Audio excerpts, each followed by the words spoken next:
Bonjour, soyez les bienvenus dans cette capsule numéro 32. Nous sommes le 1er mars 2021 et je vous accueille dans mon nouveau bureau, donc en pleine nature.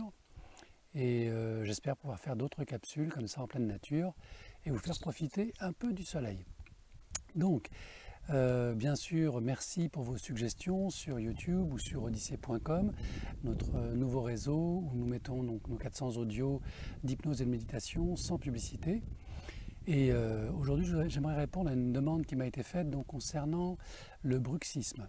Donc, le bruxisme, c'est quelque chose de très particulier, puisqu'en fait, c'est un phénomène inconscient qui consiste, pour la personne qui en souffre, de se limer les dents en dormant ou dans la journée.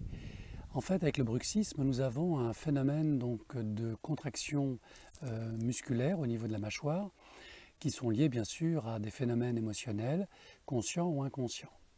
Donc j'ai un de mes amis qui a souffert de cette pathologie et c'est très puissant, très violent, il en a même perdu une molaire, pour vous dire à quel point ça peut être gênant et handicapant. Et la question est de savoir d'où vient ce phénomène. Alors dans le cas de cet ami et dans le cas des personnes qui souffrent de cette pathologie, en général c'est simplement lié au fait qu'une émotion n'a pas été exprimée. Donc c'est un peu une façon de manger, comment dirais-je, mâcher, ruminer son mal-être, son émotion négative.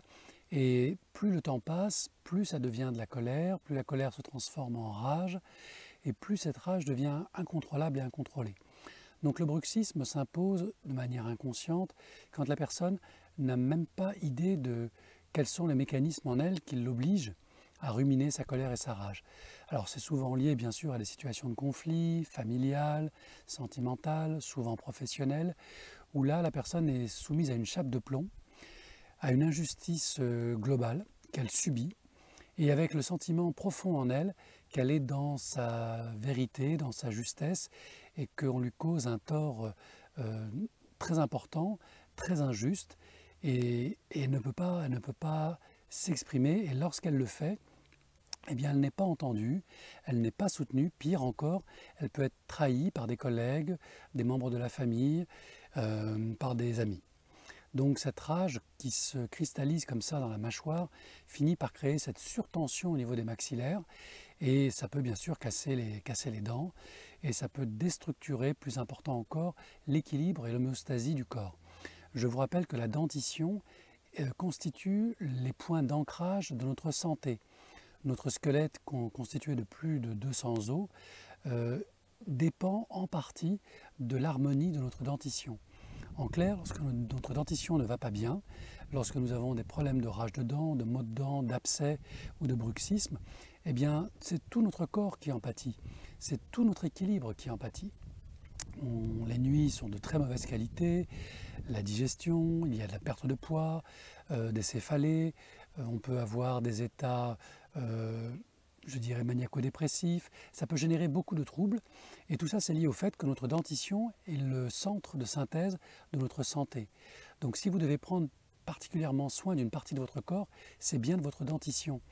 Ne laissez pas traîner les caries ou des choses comme ça, car elles ont vraiment un impact signifiant et ça peut aller jusqu'à des maladies graves, puisque une dent infectée peut générer bien sûr des traumas au niveau du cerveau, au niveau du cœur, au niveau de la suradrénaline dans le corps, etc.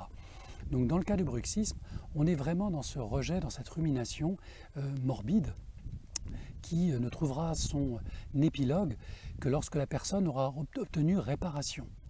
Alors, comme je l'ai conseillé à cet ami, et comme il l'avait très bien identifié lui-même, il était nécessaire de remettre à une tierce personne la gestion émotionnelle de ce conflit. Il a donc fait appel à un cabinet d'avocats, à des amis, à des relations, pour exporter ou externaliser, je dirais, cette rage et cette colère. En parallèle, bien sûr, il a travaillé sur lui, il a fait en sorte de comprendre d'où venait ce sentiment d'injustice et du coup bien sûr il a revisité son enfance mais ça lui a permis de lâcher prise et une des solutions du lâcher prise par rapport à cette pathologie du bruxisme consiste à externaliser la gestion du problème. Tout ce qui peut être externalisé, syndicats, avocats, conseillers,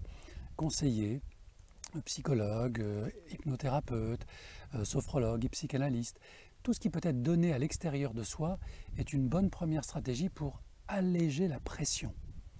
Vous allégez la pression, votre bruxisme commence à diminuer. Bien sûr, après, vous avez des soins orthodontiques, vous avez bien sûr les gouttières qui permettent de soulager dans le sommeil les effets du bruxisme. Vous avez d'autres techniques qui permettent effectivement de soulager les tensions musculaires.